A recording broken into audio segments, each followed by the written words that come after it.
Hi guys, welcome back to my channel. It's a cooking nurse, and in today's video we are going to be making NAMUNGODI. These are the Ugandan rice balls, and I'm sure if you grew up in the late 90s or early 2000s, you snacked on one of these or some of these, which are not really so available right now. I've not seen most of these being made, so today I'm just going to be showing you how to make these delicious snacks, maybe to relive the memories, or also show your children, if your mother like me, what it used to be like back then when we didn't have all these fancy snacks on market. So yeah, I want to show you how to make them this crunchy like that, and I hope you like the video. So please subscribe if you haven't subscribed yet. Give this video a thumbs up. Make sure your notification bell is turned on so that every other time I upload a video you don't miss out, and share the link with your friends. Let's relive this memory together. I'm the cooking nurse once again, and let's get into the cooking. Wait. So we'll start off with our rice, of course. NAMUNGODI or vitumbua or tumbuya, bichepere, whatever you call it in your language, is all rice based. So we have our chopped onion, we have some salt, and then we have this rice. Now this rice is super.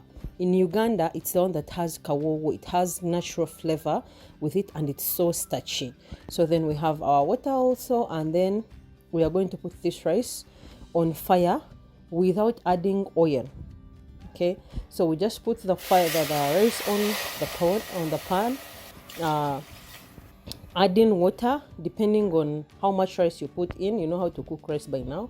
Then we'll put in our onions. If you don't want them, you leave them. If you want them, or you want the flavor of the onions, you please add them at this stage, or maybe much later on. Put in some salt to taste. Remember, the rice boils down and the salt increases, so don't put too much salt. So we're going to mix this. I think you can tell how the water is turning white. It's really so starchy. It sticks together, especially now that there was no oil added in. So it's going to not be like posho ugali. It's just going to be rice, but too sticky by the stage, or at the stage that will remove it from the fire. So now, as you can see, it has simmered and most of the water has dried out. And this is what we have. We are going to remove the heat, and then we will let this rice cool down. Meanwhile, as it's cooling down, we are going to be making the batter. So we have our platter here that we're going to be using. We have wheat flour as the base. We have curry powder. We have paprika, smoked paprika, and then we have turmeric. These are both for color. They are all for color and flavor. We have salt again, and then we have a large bowl with a whisk. It's going to be helping us mix evenly. And then we have another bowl that has water, which we are going to be using to mix up everything, like you're going to see. So we're just going to put our flour. Depending on how much rice you cooked, please just focus on the consistency of the final product. Put the flour, and then add in all your spices. Season it with some salt. You can add in some pepper, depending on, we have grown. All these things were not there those days when NAMUNGODI was the thing. So we're just going to mix this up together until we have the right consistency. I think you can see how the color is changing. Most people used to put there just turmeric, but like I told you, just to enhance some of the flavors, we're in the modern times. If you don't have any of these, I don't know what you will do. Maybe you put food color, or you can just have it plain. I'm not sure about that. I never had plain ones. So we are done mixing our batter, and this is the consistency we have. Not too loose, not too thick, like you can see now. Yeah, so now our rice is cold. Not too cold also, because it's freshly cooked. You can also use leftover, like 1 day old rice. So now, with your clean hands, wash your hands very well. But if you cannot do this, then you can wear disposable gloves. For example, if you're making these ones for sale, then you should be wearing gloves.